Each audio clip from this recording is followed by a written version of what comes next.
Apakah orang tua teman-teman memberikan uang sebesar 20.000 kepada kalian untuk membeli sayuran di pasar yang berharga 10.000, namun kalian memberitahu harga sayuran tersebut kepada orang tua kalian seharga 20.000 dan menyimpan sisa uangnya? Mungkin teman-teman menganggap ini tindakan yang sepele atau tindakan yang biasa saja. Tetapi apakah teman-teman tahu bahwa ini termasuk dalam tindakan korupsi? Ya, perumpamaan atau cerita di atas adalah salah satu contoh dari korupsi.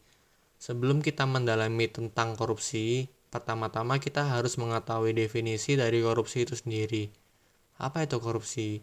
Korupsi adalah perbuatan yang dilakukan dengan maksud memberikan beberapa keuntungan yang bertentangan dengan tugas dan hak orang lain. Perbuatan ini bisa dan sering terjadi kepada semua orang dan terkhususnya kepada orang yang mempunyai suatu jabatan atau kekuasaan untuk mengambil keuntungan diri sendiri atau keuntungan ke suatu kelompok dan merampas hak yang seharusnya punya orang lain. Tidak hanya di Indonesia, korupsi juga sering terjadi di negara lain. Korupsi juga memiliki beberapa jenis, yaitu ada korupsi suap menyuap, korupsi penggelapan jabatan, korupsi tindakan pemerasan, korupsi gratifikasi, korupsi benturan kepentingan keadaan, korupsi perbuatan curang, dan korupsi keuangan negara. Tentu saja, segala jenis korupsi yang disebutkan tadi tidak sama sekali menimbulkan keuntungan, melainkan menimbulkan dampak buruk bagi negara. Apa dampak buruk korupsi untuk Indonesia?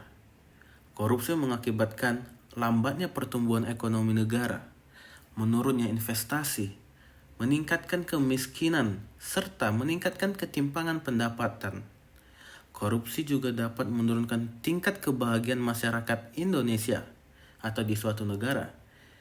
Dengan semua kerugian tersebut, tentu saja korupsi tidak bisa dibiarkan ada terus-menerus bersama negara kita ini, dan akan mengakibatkan kekecewaan masyarakat terhadap oknum-oknum yang melakukan tindakan korupsi.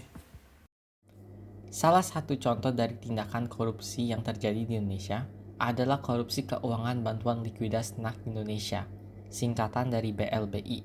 Kasus korupsi BLBI ini menjadi salah satu kasus korupsi terbesar yang ada di Indonesia. BLBI ini adalah program peminjaman dari Bank Indonesia kepada sejumlah bank yang mengalami masalah pembayaran kewajiban saat menghadapi krisis moneter 1998.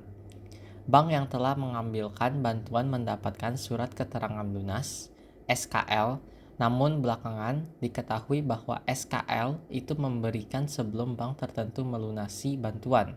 Menurut keterangan dari KPK, kerugian negara akibat kasus mengkorupsi ini mencapaikan 3,7 triliun rupiah.